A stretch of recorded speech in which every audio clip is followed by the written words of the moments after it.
merci. Par la gloire à notre Dieu, on lui dit merci. Merci pour tous ses bienfaits. On lui dit merci parce qu'il a permis que nous soyons dans sa présence ce matin pour bénéficier de sa grâce, pour le célébrer, pour le magnifier. Le célébrer, pour le magnifier, pour bénéficier de sa grâce. Il est le Dieu vivant. Merci Jésus. Merci éternel Dieu, mon Dieu. Mon âme te loue, mon âme te loue, mon âme te bénit. Maintenant que quelqu'un prenne sa Bible et qu'il dispose son cœur maintenant pour recevoir la parole de Dieu, qui est la nourriture de notre âme. Un thème très intéressant que le Saint-Esprit veut nous apporter aujourd'hui. Et le thème nous interpelle. Comment être éligible à la grâce? Comment être éligible à la grâce? Oui, il faut mériter la grâce. Pour que tu mérites la grâce, il y a un certain nombre de principes, il y a un certain nombre de conditions que notre Dieu nous demande. On ne savait pas, mais Dieu nous s'interpelle pour nous dire que tu veux avoir la grâce et les faveurs de Dieu. Il y a une disposition à avoir. Il faut avoir un certain nombre de comportements. Dieu ne donne pas sa grâce parce qu'il doit donner sa grâce. Il a dit, donne sa grâce à qui il veut. Comme Dieu donne sa grâce à qui il veut, personne ne sait quels sont les critères de Dieu pour donner sa grâce. Mais lui-même, dans sa parole, il nous donne des indices, des indications pour qu'on sache un peu qui est éligible à sa grâce, qui mérite réellement la grâce et la faveur de Dieu. Lui-même nous donne des indices, lui-même nous donne des indications à travers la parole de Dieu pour qu'on comprenne et qu'on sache que ce n'est pas tout le monde qui mérite la grâce de Dieu. Il dit qu'il donne sa grâce à qui il veut, ce qui veut dire qu'il ne donne pas à tout le monde. Ce n'est pas parce que toi tu dis que tu t'es levé, tu as dit ton nom gros et fort que Dieu doit te donner sa grâce. Ce n'est pas parce que tu viens t'asseoir dans l'église également parce que tu penses que tu es enfant de Dieu, alors qu'il y a un certain nombre de choses certainement que Dieu lui-même te reproche. Donc tu ne peux pas recevoir sa grâce si tu ne réponds pas à un certain nombre de critères. Si tu ne réponds pas à un certain nombre, la parole de Dieu. Est-ce que tu es dans les conditions qu'il faut pour recevoir réellement la parole de Dieu? Est-ce que tu t'es mis réellement dans les conditions qu'il faut pour recevoir la parole de Dieu?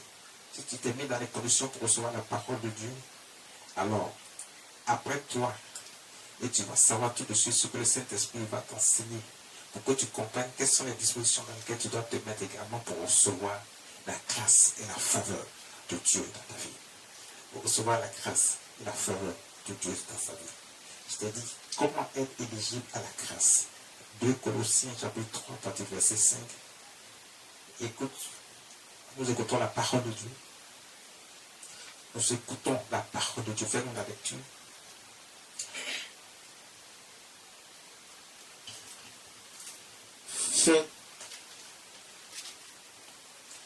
Ok. Je fais la lecture, madame. Faites donc mourir les membres qui sont sur la terre. Faites donc mourir les membres qui sont sur la terre. L'impudicité, l'impureté, les passions, les mauvais désirs et la cupidité qui est une idolâtrie. Waouh! Waouh! Waouh! Ça commence fort. La parole de Dieu dit, dans le livre de 2 Colossiens, chapitre 3, à partir du verset 5, le verset 5 nous dit ceci. Faites donc mourir les membres qui sont sur la terre.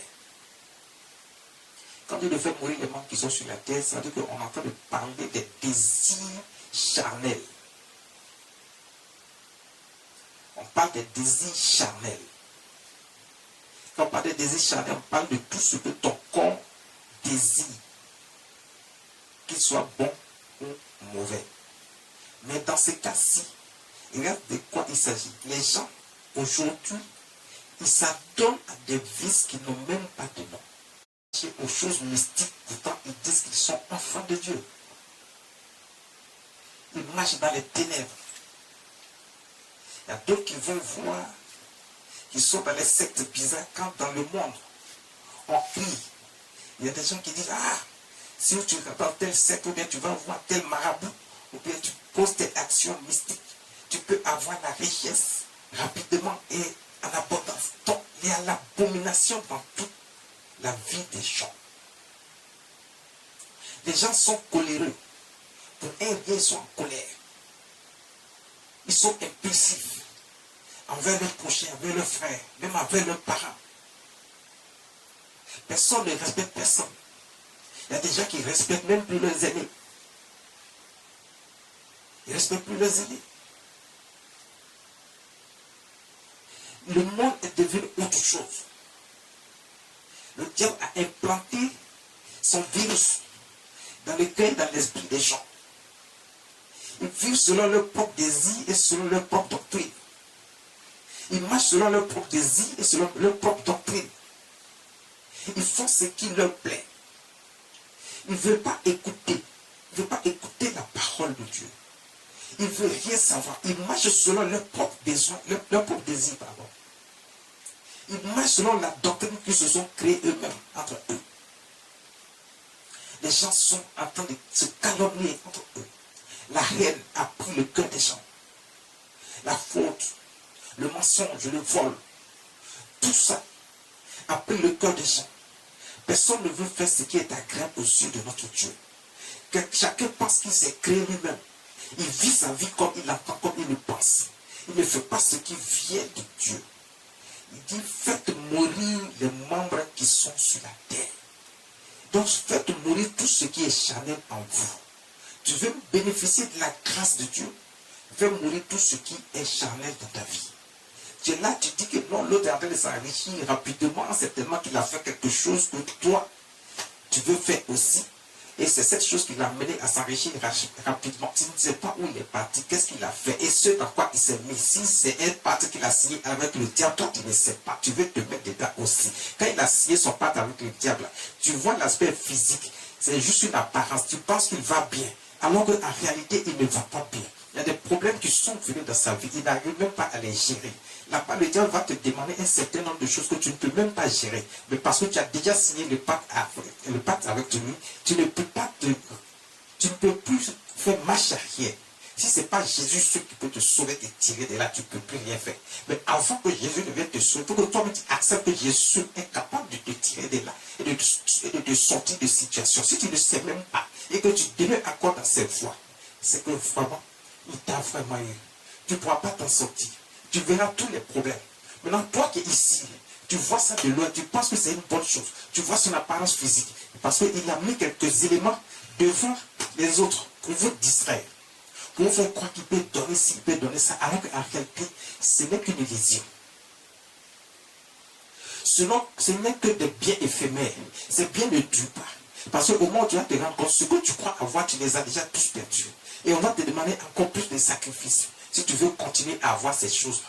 Avec Dieu, tu n'as pas besoin de faire des sacrifices. Dieu te donne, il met la protection autour de toi. Il dit seulement si tu veux la grâce, si tu veux être éligible à la grâce, il y a une chose dont tu dois être sûr. Tu dois te débarrasser de ce qui est des membres, de tes membres sur terre. C'est-à-dire des désirs charnels. Tout ce qui compose des désirs charnels, tu dois te débarrasser de ça. Il cite quelques-uns. Il y en a tellement. Mais il prend tout. Dans un seul, il peut trouver beaucoup. Quand tu regardes ton attitude, l'impudicité, l'impureté, les passions, les gens sont tellement passionnés. Regardez aujourd'hui, quand vous prenez les réseaux sociaux, vous prenez les médias, vous voyez tellement de choses qui ne glorifient pas le nom de Dieu, mais qui attirent les gens c'est-à-dire que loin de la face de Dieu. Mais tout le monde aime ça. Les gens veulent faire la même chose. Mais pendant que vous êtes en train de faire ça, la grâce est en train de passer à côté de vous. Parce que pendant ce moment, Dieu est en train de faire la liste de ceux qui sont éligibles à sa grâce. Et dans cette liste, tu n'es pas dedans. Parce que ta pensée est dans les choses perverses. Ta pensée est dans les choses du monde. Ta pensée est dans... Et allez, en Dieu, nous avons la joie, nous avons le bonheur, nous avons l'épanouissement. C'est Dieu qui a créé l'homme. Il n'a pas créé l'homme. Il dit,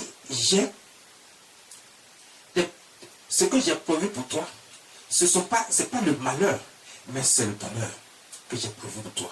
Si Dieu dit qu'il a prévu le bonheur pour toi et qu'il n'a pas prévu le malheur, Pourquoi tu crois que être avec Dieu, c'est avoir des problèmes? Avec Dieu, c'est la sécurité. Avec Dieu, tu n'as pas de problème. Tu es protégé, tu es sécurisé.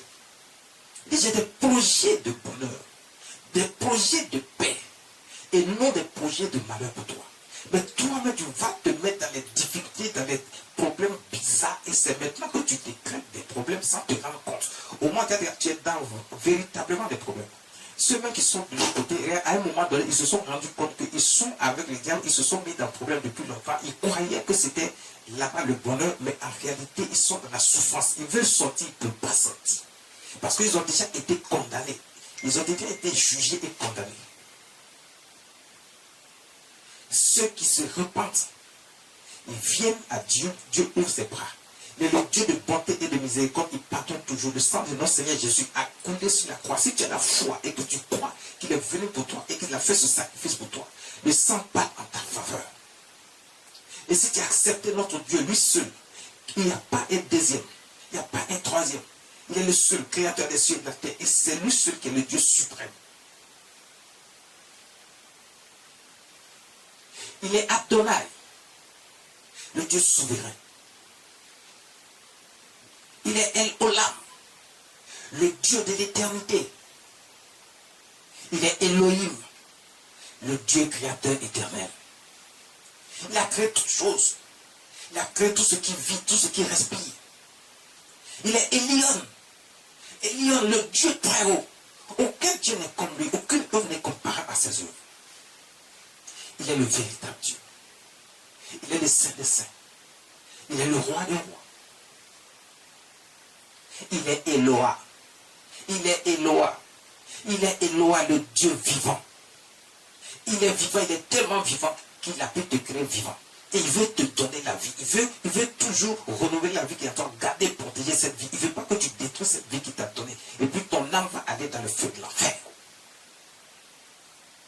Il ne veut pas que tu souffres non plus sur la terre.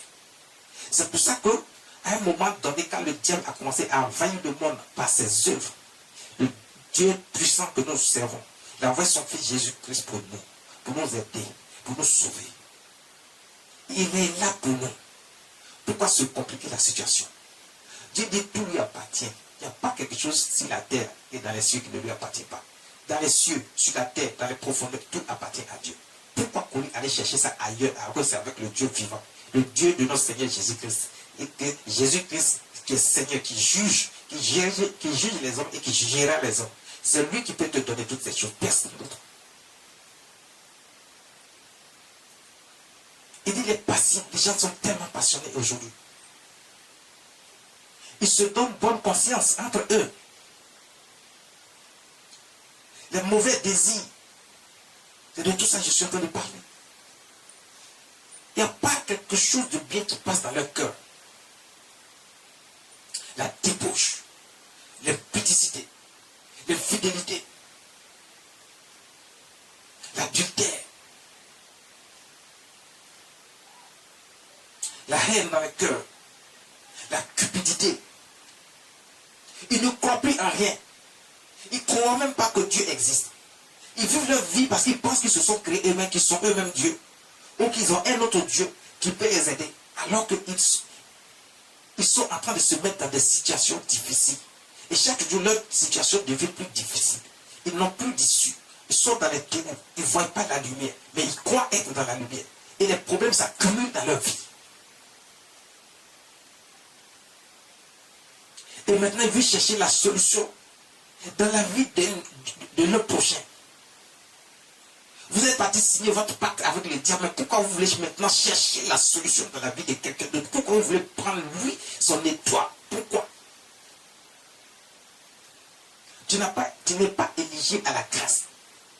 Tu as forcé les destins, tu as forcé les choses. Tu penses que tu peux trouver ça avec le diable. Tu es parti et reste là-bas. Tu vas recevoir le châtiment qui est pour toi. Ne viens pas chercher l'étoile de quelqu'un. Sinon, tu vas recevoir également un autre châtiment qui t'attend. Celui vers qui tu es venu, il a accepté le Seigneur Jésus-Christ. Il est enfant de Dieu. Il est un élu. Il fait partie des brebis. Il est intouchable. Tu ne peux pas le toucher. Toi, tu as fait le choix de vivre selon le monde. Tu as fait le choix de vivre selon les ordres du diable. Tu vois tous autour de toi. Tu veux faire aussi parce que tu penses que c'est ce qui est bien pour toi. Marchez selon le Saint-Esprit. Donc il dit, débarrassez-vous.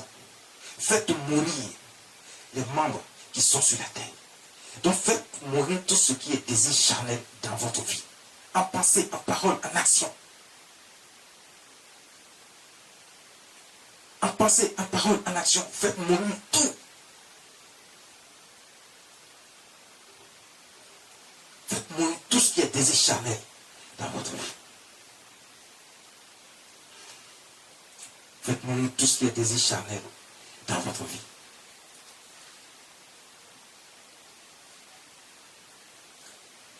Le verset 6 nous dit quoi? Verset 6. C'est à cause de ces choses que la colère de Dieu vient sur les fils de la rébellion. Ah, regardez, est-ce que vous entendez un peu ce qui se passe? Parce que les gens pensent qu'ils peuvent faire ce qu'ils veulent et puis il n'y a rien. Qui vous a dit ça? Comme Dieu vous laisse, Dieu laisse le temps, il laisse à chacun de nous. Nous sommes tous des pécheurs, chacun a péché. Hein? Maintenant, comment il faut faire pour mériter la grâce et la faveur de Dieu? C'est ce que nous sommes en train de voir ce matin. Maintenant, Dieu dit, quand ces gens sont, quand ta vie, si tu ne te débarrasses pas de toutes ces choses, ça veut dire que quand Dieu te demande de te débarrasser de toutes ces choses, quand tu te dis de faire mourir c'est les membres qui sont sur la terre, ça veut dire les désirs de la chair, Dieu est en train de te donner une autre occasion d'être éligible à sa grâce. Il veut te pardonner, il veut que tu reviennes. Il est le Dieu de bonté et de miséricorde. Dès que tu te ressaisis et que tu te repars, Dieu est toujours prêt pour toi. Il va te sortir des situations, même si tu étais dans les difficultés qui n'ont pas de nom. Mais lui, il te sort de là parce qu'il n'y a pas de difficulté plus grande qui peut freiner la main de Dieu. Il dit, sa main n'est pas trop courte, ni ses oreilles trop dures pour attendre. Il est là pour toi.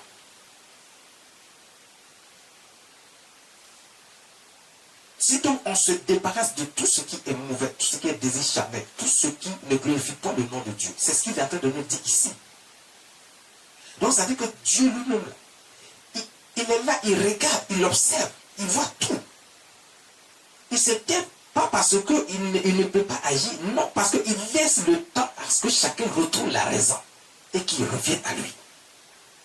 C'est pour ça qu'il laisse un peu de temps. Mais Dieu ne laisse pas le temps indéfiniment parce qu'à un moment donné, il se fâche. C'est pour ça qu'on voit ici dans le verset 6, on dit, c'est à cause de ces choses que la colère de Dieu vient sur les fils de la rébellion. Ah, Dieu est en train de dire que si nous, on ne se comporte pas bien et qu'on a choisi d'aller de l'autre côté, nous sommes devenus des fils de la rébellion. Nous sommes des enfants désobéissants, mal élevés, rebelles. Et les rebelles, on ne les caresse pas. Les rebelles, on les châtie. Donc, la colère de Dieu se lève contre les fils de la rébellion. Parce que Satan lui-même, il est un fils de la rébellion. Regarde, il s'est rebellé, il a désobéi à Dieu et il a été jugé et condamné, lui et les hommes qui sont avec lui. Ils ont été chassés du royaume des cieux. Ils n'ont plus d'endroit où rester. Ils sont comme ça, ils errent partout. C'est pour ça qu'ils viennent chercher des endroits pour habiter le corps de certaines personnes, les posséder pour pouvoir faire ce qu'ils veulent. Mais ils ont été jugés, condamnés. Donc toi qui penses qu'ils sont là pour ton bien, tu as menti. Ils ne sont pas là pour nous, pour notre bien. Ils sont là pour détruire quelqu'un. Ils sont là pour amener quelqu'un à être lui aussi condamné et à les suivre, à vivre dans les problèmes, dans les difficultés, parce que Dieu l'a condamné. Il veut que les autres aussi soient condamnés. Il veut que l'homme aussi soit condamné et le suivre là-bas, dans le feu où il va être consumé à jamais, le feu de la géhenne. Si tu ne comprends pas ces choses et que tu demeures dans ces voies, tu n'es pas encore éligible à la grâce de Dieu. Parce qu'il faut que quelqu'un comprenne qu'il doit toucher le cœur de Dieu. Par son comportement, sa façon de parler, sa façon d'être, il doit enlever la haine dans son cœur. Il doit avoir beaucoup d'amour. Il doit marcher selon les œuvres de Dieu. Il doit avoir la foi, une foi qui déplace les montagnes, c'est-à-dire qui fait qu'il croit que Dieu seul est Dieu, et en dehors de Dieu, il n'y a aucun autre Dieu qui puisse faire quelque chose dans sa vie. Il a tout créé, tout lui appartient. Et par la foi, on doit croire à ça, et on doit lui faire confiance. Et on ne doit plus chercher à aller voir ailleurs. On doit juste se confier à Dieu, et toute sa grâce et sa faveur s'attachent à notre vie, pour nous donner les désirs de notre cœur, pour que nous soyons dans le bonheur et dans la joie et dans l'épanouissement. Il a dit, j'ai des projets de paix pour vous. Quand Dieu parle de paix, c'est un ensemble, c'est un package. C'est-à-dire que dans la paix, là, il y a le mariage, il y a l'enfantement, il y a la richesse, il y a la protection, il y a la sécurité. C'est ça le projet de paix que Dieu a pour toi. C'est-à-dire que quand tu vis là, il t'a mis tout à ta disposition. Tu as toutes les bénédictions qu'il a pris pour attacher à ta vie qui te suivent. Tu n'as aucun problème. Même quand tes ennemis sont acharnés contre toi et qui veulent te faire du mal, il est là pour toi. Il les chasse, il les détruit. Parce qu'il t'a donné un projet de paix, pas un projet de malheur. Il ne veut pas que tu sois dans la souffrance. Il ne veut pas que tu sois dans les problèmes. Mais il veut que tu sois sous sa protection, sa sécurité. Et que tu sois son enfant qu'il chérit chaque jour. Il veut te chérir. Il veut mettre toi à ta disposition. Il veut que quand tu es un enfant obéissant, respectueux, qui croit qu'il est le seul qui est ton père, il veut mettre tout à la disposition de son enfant pour que tu sois dans les conditions pour être heureux. Il ne veut pas que tu sois détruit par toute influence négative, toute influence qui vient de quelqu'un d'autre. Mais il veut que tu crois qu'il est ton Dieu. Fais-lui confiance. Aie la foi et fais-lui confiance. C'est tout ce qu'il te demande. Si tu marches selon ces choses, Dieu te met sur la liste de ceux qui sont éligibles à sa grâce.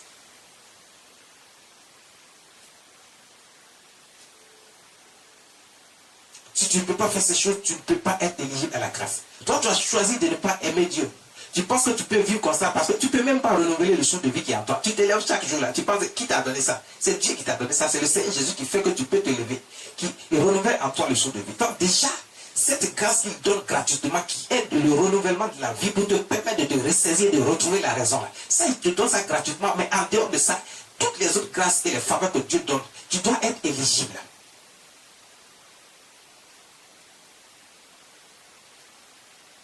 Il y a des critères pour recevoir.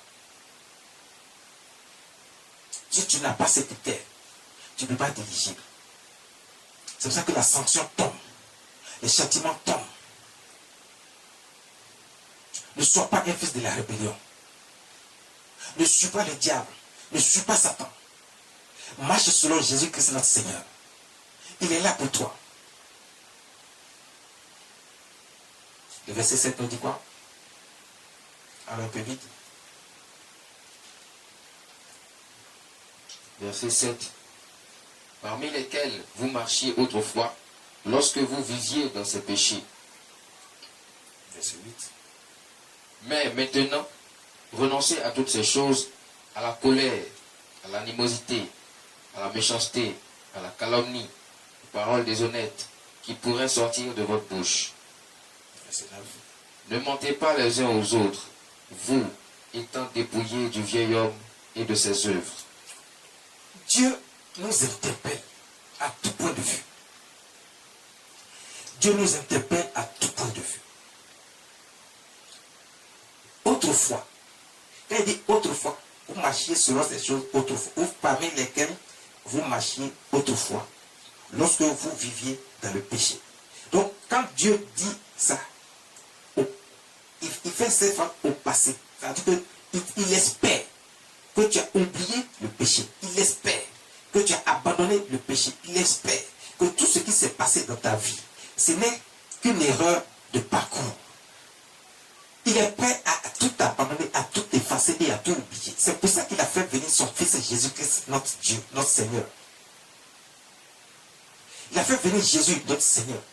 Le Seigneur Jésus a accepté de faire le sacrifice de sang pour que toi, ton vieil homme, ça veut dire que ce qui était mauvais en toi, dans le passé, tes péchés, tout ça soit effacé. C'est pour ça qu'il a accepté le sacrifice. Il a accepté de mourir. Il est le Fils de Dieu, il est Dieu. Mais Dieu qui s'est multiplié pour dire, voici, pour te montrer que je t'aime tellement, je veux venir sur la terre.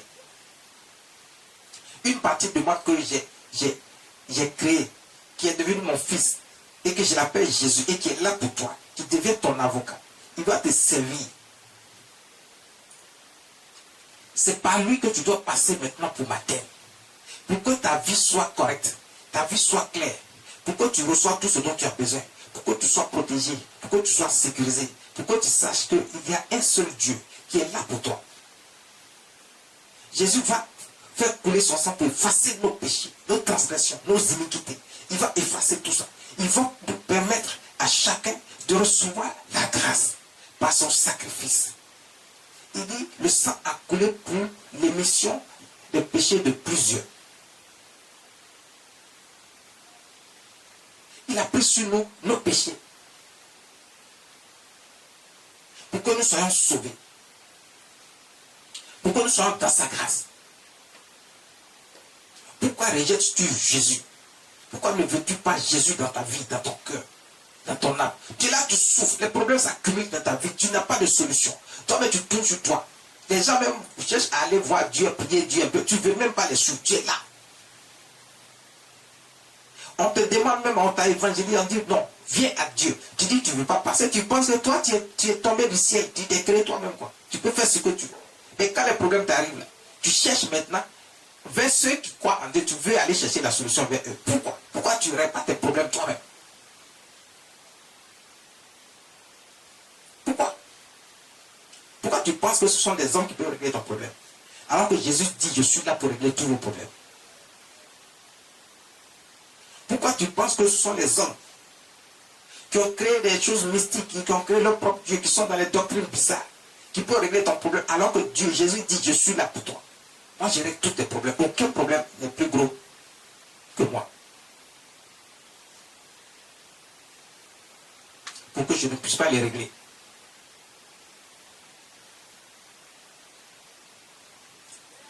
Il dit renoncer à toutes ces choses. À la colère, à l'animosité, à la méchanceté, à la calomnie, aux paroles déshonnêtes. Il n'y a plus d'honnêteté. C'est la méchanceté. Les gens sont de la méchanceté, qui n'a même pas de nom. Les gens peuvent te faire des choses, tu ne peux pas comprendre ce qui se passe. Comment quelqu'un peut haïr autant son prochain et vouloir lui faire du mal à tout prix? Pourquoi? Toi, tu es qui? Toi, tu cherches la vie. Quand ils font ça, eux-mêmes, ils ont peur de mourir. Pourtant, ils cherchent à tout prix à faire du mal aux gens. Ils ne veulent pas que les autres avancent. Ils veulent avancer, ils veulent être bien placés, ils veulent faire tout ça, mais ils ne veulent pas que les autres aussi avancent. Arrêtez tout ça. Dieu dit arrêtez ça. Arrêtez la méchanceté. La méchanceté gratuite, arrêtez ça. L'animosité, arrêtez ça. Les calomnies, arrêtez ça. C'est toi qui es toujours en train de parler mal des gens. Pourquoi? Toi, c'est qui? Enlève d'abord la paille qui est dans ton œil.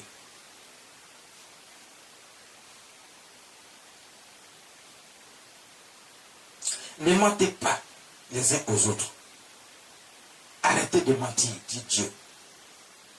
La parole de Dieu dit, arrêtez de mentir. Ne mentez pas les uns aux autres. Arrêtez ça, c'est pas bon.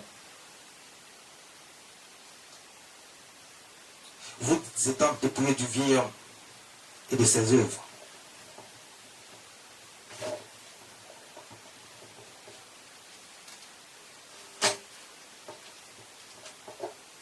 Le verset 10. On y va rapidement. Verset 10. Et ayant revêtu l'homme nouveau qui se renouvelle dans la connaissance selon l'image de celui qui l'a créé. Waouh. Reprends à cette partie. Et ayant revêtu l'homme nouveau. Ayant revêtu l'homme nouveau. Ça dit que tu as pris un nouveau départ. Tu n'es plus dans les choses anciennes. Tu as laissé le péché derrière toi. Tu n'es plus dans le vol, dans le mensonge, dans les calomnies, dans l'impudicité, dans la débauche, dans l'infidélité, dans l'adultère. Tu n'es plus dans tout ce qui ne glorifie pas le nom de Dieu. Tu ne cherches pas à aller voir les marabouts, les féticheurs, les mystiques, les sectes. Tu ne cherches pas une solution rapide. Mais tu crois que Dieu seul est la solution à toutes choses dans ta vie. Tu crois que Jésus seul est la solution à toutes choses dans ta vie. Donc, tu as revêtu un homme, tu es devenu un homme nouveau. Un homme nouveau qui se renouvelle de la connaissance selon l'image de celui qui l'a créé. Qui se renouvelle de la connaissance selon l'image de celui qui t'a créé. Tu te renouvelles dans la connaissance selon l'image de celui qui t'a créé. Celui qui t'a créé là, c'est Jésus-Christ notre Seigneur. Celui qui t'a créé là, c'est l'Éternel Dieu Tout-Puissant. Il était là, Jésus était là, le Saint-Esprit était là. Ils t'ont créé. On dit renouvelle-toi selon l'image de celui qui t'a créé. Renouvelle-toi. Renouvelle-toi dans la connaissance de celui qui t'a créé. Dieu a mis son esprit en nous. Il nous a fait à son image et selon sa ressemblance. Ce qui veut dire qu'il nous permet de savoir tout ce qui est bien et juste. Et Dieu dit, je suis saint, soyez saints. Il dit, je suis saint, soyez saints. Si Dieu dit qu'il est saint, c'est qu'on nous aussi, on peut être saint. Il dit, soyez saints. Les gens pensent que la sainteté, là, c'est quelque chose qui ne peut pas se faire. Que ce n'est pas possible que quelqu'un soit saint. Si, c'est possible. C'est Dieu qui nous a créés. Il nous a fait à son image, à sa ressemblance. Il dit, soyez saints. Donc, ça veut dire qu'on peut être saint. Il dit, Jésus aussi dit, soyez parfaits comme votre Père Céleste. Ça veut dire qu'il veut qu'on soit parfait. Ça veut dire qu'on peut être parfait. J'ai entendu souvent des gens dire, non, personne ne peut être parfait. Qui t'a dit ça? C'est parce que tu veux rester avec le diable, marcher selon les œuvres du diable, que tu penses que personne ne peut être parfait. Dieu a ses critères pour juger que tu es parfait. Tu fais ce que simplement il te demande. Et quand tu le fais, il dit que tu es parfait à ses yeux. Et le sang de Jésus-Christ parlera en ta faveur pour effacer tes péchés, alors tu deviens parfait. Si tu as accepté le Seigneur Jésus-Christ, si tu as accepté son sacrifice, le sang qui a coulé, le sang de l'alliance, qui a coulé sur la croix, qui a effacé ton péché, parce que tu as accepté qu'il y a un seul Dieu, le seul et le véritable Dieu, qui dit, voici mon fils Jésus-Christ, il est venu pour toi, il a fait le sacrifice pour toi. Écoutez-le, faites ce qu'il vous dit. Si vous ne voulez pas l'écouter, vous ne voulez pas marcher sur ses voies. Ça veut dire que vous n'êtes pas encore éligible. Mais quand vous faites ça, il n'y a pas de raison que vous ne soyez pas éligible aux yeux de Dieu. Il dit, vous savez, il nous a fait à son image. Donc, ça veut dire qu'on peut être parfait. À partir du moment où le Seigneur Jésus a fait les sacrifices et que son sang a effacé nos péchés et que nous croyons maintenant qu'il est notre sauveur, notre avocat auprès du Père, pour plaider pour nous, pour dire que, finalement, on a accepté Dieu, on a accepté de marcher avec Jésus-Christ, qui est le médiateur entre nous et Dieu, et qui nous permet d'éloigner de nous, d'effacer pour toujours nos péchés, et que nous deviendrons des gens parfaits aux yeux de Dieu. Alors sa grâce s'attache à notre vie. Dieu, il est le Dieu fidèle. Il n'est pas infidèle comme l'homme. Quand il te dit, il fait. Il dit cherchez premièrement le royaume. Ça dit chercher premièrement Dieu. Et la justice de Dieu. Donc maintenant, faites ce que Dieu dit. Qui est juste, qui est bien, qui n'est pas le mal. Il dit, et toutes ces choses que vous cherchez, vous serez données par-dessus. Mais à partir de ce moment-là, ça veut dire qu'il est prêt à te donner parce que ta part est déjà disponible. Ça y est chez lui. C'est déjà là. Ton nom est déjà écrit dessus pour dire c'est ta part. Mais pourquoi tu cherches ça ailleurs? Alors que ta part, la vie a déjà réservé ça, ça y est à côté de lui. Mais tu veux chercher cette part-là ailleurs. Comment peux-tu la trouver alors que ta part là, tout ce que, quand Dieu donne, il donne en abondance. La parole de Dieu nous dit que Dieu ne donne pas petit, il donne toujours en abondance. Et ta part est déjà à côté de lui, en abondance. Selon ce que tu veux là, ça est déjà là. Il connaît les désirs de notre cœur. Personne ne peut tromper Dieu. Il sait ce que tu veux. Il a déjà préparé ça pour toi. Au lieu de venir vers lui pour chercher, tu veux aller chercher ça ailleurs. Comment tu peux trouver? L'autre là, il va te donner ça comment? Il sera obligé de chercher à voler ça pour te donner. Mais ici, il ne peut pas voler. Il fait comment? Si Dieu l'empêche de voler, il ne pourra pas prendre pour te donner. Et tu vas rester dans la souffrance, dans les difficultés, dans les problèmes.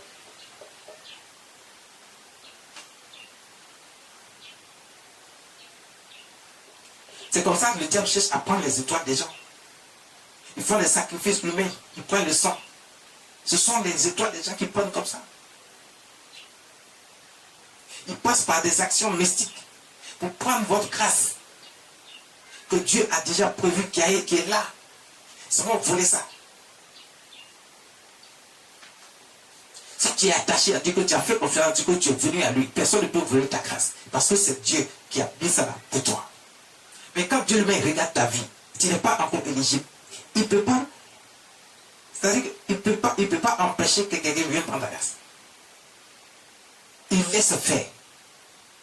Maintenant, quand tu te ressaisis, tu retrouves la raison que tu reviens à lui là. Ta grâce qu'ils ont pris là, il va les récupérer, ça pouvait te donner. Il va encore ajouter dessus. Waouh.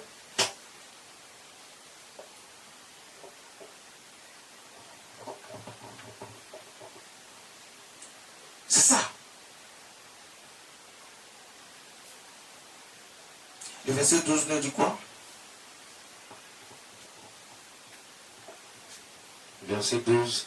Ainsi donc, comme des élus de Dieu, saints et bien-aimés, revêtez-vous d'entrailles de miséricorde, de bonté, d'humilité, de douceur, de patience. Ainsi donc, comme des élus de Dieu, tu veux recevoir la grâce, tu veux faire partie de ceux qui sont éligibles à la grâce. Dès que tu l'es, tu deviens un élu de Dieu, saint et bien-aimé.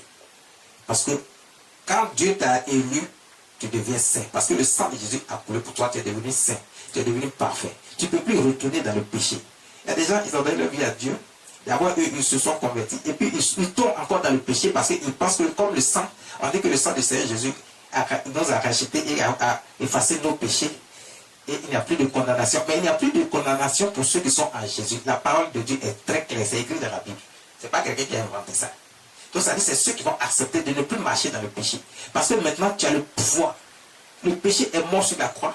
Et toi également tu as vaincu le péché à la croix. Parce que c'est à cause de toi que Jésus a fait ses sacrifices. Et s'il a fait mourir le péché à la croix, toi également tu as le pouvoir maintenant de dominer sur le péché. Donc tu ne peux plus retourner dans le péché, continuer à pécher, à faire ce qui est le désir de ton cœur charnel. Et puis tu vas croire que Dieu va faire encore quelque chose pour toi. Non. Le peuple pêche par manque de connaissance, par faute de connaissance, c'est ce que dit la parole de Dieu. Mais une fois que tu as la connaissance et que tu sais de quoi il s'agit, si tu retournes dans le péché, le châtiment vient directement à toi. Le châtiment vient directement à toi. Tu ne peux plus échapper. Il dit ainsi donc, comme les élus de Dieu, saints et bien-aimés, revêtez-vous d'entrailles, de miséricorde, de bonté, d'humilité, de douceur, de patience. Les gens ne sont plus patients. Ce qui tue le peuple de Dieu aujourd'hui, c'est le manque de patience. Ils ne sont pas patients parce qu'en réalité, ils ne font pas confiance à Dieu. Ça veut dire qu'il y a encore quelque chose qui ne va pas dans leur vie. Ils ne sont pas patients. Dieu dit soyez patients. La patience, il dit ayez ça. Il met un accent dessus, c'est pour ça qu'il fait écrire ça dans sa parole. Pour qu'on sache que la patience est un élément primordial, important, pour recevoir, pour être éligible à la grâce de Dieu. Si tu es patient, tu pourras être tombé parmi ceux qui sont éligibles à recevoir la grâce et la faveur de Dieu. Supportez-vous les uns les autres. Et l'un à sujet de se plaindre de l'autre, pardonnez-vous réciproquement. De même que Christ vous a pardonné, pardonnez-vous aussi. Le verset 13. Il n'y a plus de pardon dans le cœur des gens. Les gens tapent leur pratique pour dire, moi, je ne peux pas pardonner.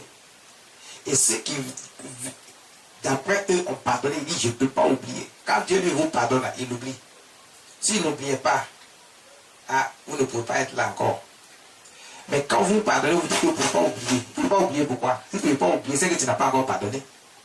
Parce que si tu n'as pas oublié, à chaque fois que tu dois te souvenir de ce que l'autre t'a fait, ça te fait toujours mal et tu as toujours le désir de te venger peut être toujours là. Le désir de faire du mal comme lui, il t'a fait du mal peut être là. Donc ça veut dire que quand on pardonne, on oublie. On ne fait pas cas de ça. Les gens sont fiers de taper le poing. J'ai pardonné, mais je ne peux pas oublier. Ça veut dire qu'il ne peut pas oublier. C'est diabolique, c'est satanique. Cette façon de réfléchir et de faire. Ça ne vient pas de Dieu. Ce n'est pas quelqu'un qui est normal qui fait ça. Si tu as pardonné, oublie. Quand Dieu te pardonne, il l'oublie. Dieu dit, si tu ne pardonnes pas, moi non plus, je ne te pardonnerai pas. Vous pensez que quoi? Vous aussi, vous êtes dans les problèmes, dans les histoires bizarres. Quand votre tour arrive, vous voulez que les gens vous pardonnent. Et vous voulez même que les gens vous pardonnent et ils oublient. Mais vous ne voulez pas pardonner et oublier. Que chacun pardonne et oublie. Que chacun pardonne et oublie. Si tu ne pardonnes pas, toi aussi, tu n'es pas Dieu. Et quand tu n'es pas Dieu, tu n'as pas pardonné à ton prochain, Dieu ne te pardonnera pas. Parce qu'il y a des situations dans lesquelles tu vas te mettre. Tu vas voir que tout est coincé autour de toi. Tout se resserre autour de toi. Tu n'as pas de solution. Tu cries à Dieu, il ne répond pas. Parce que tu n'as pas pardonné à ton frère. Tu n'as pas pardonné à un prochain qui a posé une action contre toi et que tu as jugé que c'est mal. Mais ces derniers t'a demandé pardon. Il a oublié, tu acceptes le pardon. Et quand bien même, peut-être qu'il n'a pas encore pu te demander pardon et que tu crois que la chose qu'il t'a fait est mal, Dieu dit pardonne-lui. N'attends même pas qu'il vienne vers toi d'abord. Pardonne. Quand tu pardonnes, Dieu aussi te pardonne. Parce qu'il y a beaucoup de choses que toi aussi tu fais et tu attends que quelqu'un te pardonne autour de toi dans ton environnement. Tu attends aussi que Dieu te pardonne, mais Dieu ne va jamais te pardonner si toi tu ne peux pas pardonner à quelqu'un. Tu ne peux pas laisser tomber une action. Pardonne et laisse tomber. Dieu fera de grandes choses pour toi si tu fais ainsi. Dieu va continuer à te bénir, il va te garder, il va te protéger. Il va ouvrir les portes devant toi. Parce que tu as un bon cœur rempli d'amour. Aucune action que nous faisons ne reste sans conséquence. Il y a les bonnes et la mauvaise conséquence. Si tu le fais bien, tu reçois la récompense venant de Dieu. Si tu le fais mal, tu recevras également une récompense venant de Dieu. Qui est le châtiment. Personne n'est épargné parce que Dieu ne fait acception de personne. Dieu ne fait acception de personne, donc personne n'est épargné. Donc vous aussi, pardonnez-vous les uns les autres. Tout ça, ce sont des critères pour être éligible à la grâce et à la faveur de Dieu. Vous êtes toujours aigri contre les gens. Vous ne voulez pas pardonner. Ah, tel m'a fait ci, tel m'a fait ça. Ayez un bon cœur rempli d'amour et pardonnez. Quand tu ouvres ton cœur, tu as pardonné là. Dieu aussi, il ouvre toutes les portes devant toi. Sa grâce et sa faveur s'attachent à ta vie. C'est lui qui te bénit. Il bénit en abondance. Et tu verras ce qu'il va faire dans ta vie. Verset 14. Verset 14. Mais par-dessus toutes ces choses, revêtez-vous de la charité. Revêtez-vous de la charité, c'est-à-dire revêtez-vous de l'amour, l'amour propre, l'amour vrai, l'amour sincère, l'amour pur. Pas l'amour hypocrite que chacun a. Dans son, il fait comme s'il aime son prochain alors qu'il n'aime personne. Il n'aime que sa propre personne, sa petite personne. Revêtez-vous de l'amour, c'est-à-dire la charité. L'amour te permet de faire du bien autour de toi. C'est l'amour là qui te permet de faire du bien autour de toi. C'est l'amour là qui te permet de pardonner à ton prochain. C'est l'amour qui t'empêche même de mentir, qui éloigne le mensonge de ta bouche, le vol de ta bouche, la débauche de toi. Revêtez-vous de la charité qui est le lien de la perfection. Parce que c'est le lien de la perfection. Dieu est parfait. Et le lien de la perfection, c'est l'amour. C'est pour ça que le premier commandement, c'est aimer Dieu. Aime Dieu de tout ton cœur, de toute ton âme, de toute ta pensée, de toute ta force. Et le deuxième qui est comme le premier, il dit aime ton prochain comme toi-même. C'est le lien de la perfection. Tu dis tu t'aimes, tu te regardes, tu dis tu t'aimes. Et là quoi tu es l'autre, ton prochain. Dieu dit ne fais pas ça.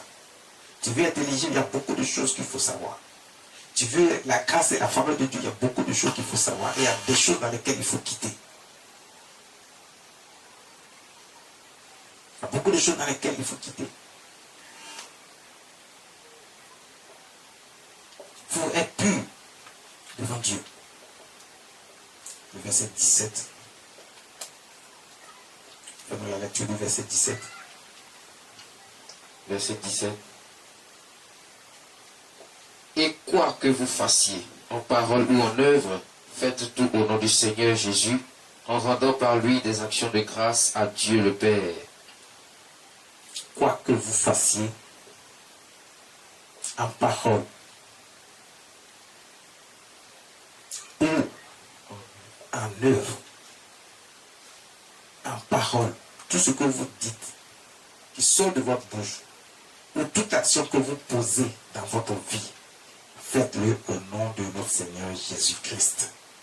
Faites-le au nom de notre Seigneur Jésus-Christ. C'est-à-dire, pensez à Jésus avant de poser l'action. Pensez à Jésus avant d'ouvrir la bouche et de dire n'importe quoi. Ne dis pas n'importe quoi. Jésus, il ne dit pas n'importe quoi. Il dit des choses qui peuvent instruire, qui font vivre. Quand tu veux parler, remue 7 fois ta langue avant de sortir quelque chose. Pose des bonnes actions. C'est ce que la parole de Dieu nous dit. Il dit, pose de bonnes actions. Que ce qui sort de ta bouche soit pour édifier quelqu'un, pour faire plaisir à quelqu'un, pour rendre la joie dans le cœur de quelqu'un, pour donner la joie dans le cœur de quelqu'un. Ce que tu vas sortir dans ta bouche, que quelqu'un va entendre. Il faut que ça lui donne de la joie, de la paix. Les actions que tu vas poser, il faut que ça permette à quelqu'un de dire que toi, vraiment, que notre Dieu sache que toi aussi tu es éligible à sa grâce. Les bonnes actions, les meilleures, ce qui glorifie Dieu, mais ce qui ne t'éloigne pas de Dieu. Ne te mets pas dans les actions qui vont t'éloigner de Dieu. Ne te mets pas dans les choses bizarres qui vont t'éloigner de Dieu. Qui vont faire qu'au lieu où tu reçois la grâce et la faveur de Dieu, c'est le châtiment qui vient vers toi. Refuse cela et marche selon les œuvres, les bonnes œuvres que le Saint-Esprit met devant toi. Alors tu seras éligible à la grâce et la faveur de Dieu. Tu feras la grâce de Dieu t'accompagner tous les jours dans toutes tes entreprises, dans tout ce que tu fais. Dieu va t'élever au plus haut niveau pour te positionner à tel point que l'on dira où tu es passé. Tu diras c'est Jésus. Tu diras c'est Jésus. C'est lui seul qui fait ça. Et toute la gloire reviendra à notre Père, à Dieu le Père et à notre Seigneur Jésus-Christ. Faites tout au nom de Jésus. En rendant grâce par lui des actions de grâce à Dieu le Père. Soyez reconnaissants que Dieu seul est Dieu, qu'il est là pour toi. Il est là pour que toi tu puisses vivre dans la paix, dans la quiétude, dans le bonheur, dans la prospérité, dans la richesse, dans l'épanouissement. Mais à lui seul Dieu, il faut s'attacher. C'est lui seul qui peut te donner ça. Tu fais partie de son héritage. Tu fais partie de ses élus. Tu es spécial aux yeux de Dieu. Tu es spécial aux yeux de notre Seigneur Jésus-Christ. Ne l'oublie jamais. Ne t'attache pas à autre chose. Ne pense pas à autre chose. Fais de bonnes œuvres. Pose de bonnes actions. Tu seras éligible à la grâce et la faveur de Dieu. Dieu verra que tu fais partie de ses élus. Et il va t'aimer comme il aime tous ses élus. Tu recevras alors la grâce en abondance. Tu recevras les faveurs de Dieu en abondance. Sa bénédiction s'attachera à ta vie. Et il va te lever au plus haut niveau. Il dit, tu ne seras pas le dernier, mais tu seras le premier. Sache que quand Dieu dit, Dieu fait. Et lorsque tu crieras à lui, quelle que soit la situation qui va se présenter, il est là pour toi. Parce que tu fais partie de ceux qui reçoivent sa grâce et sa faveur. Maintenant, tu es éligible à la grâce et à la faveur de Dieu. En toutes circonstances, Dieu sera là pour toi. Quelle que soit la situation, Dieu sera là pour toi. Il ne faut jamais oublier cela. Jamais. Soyez bénis.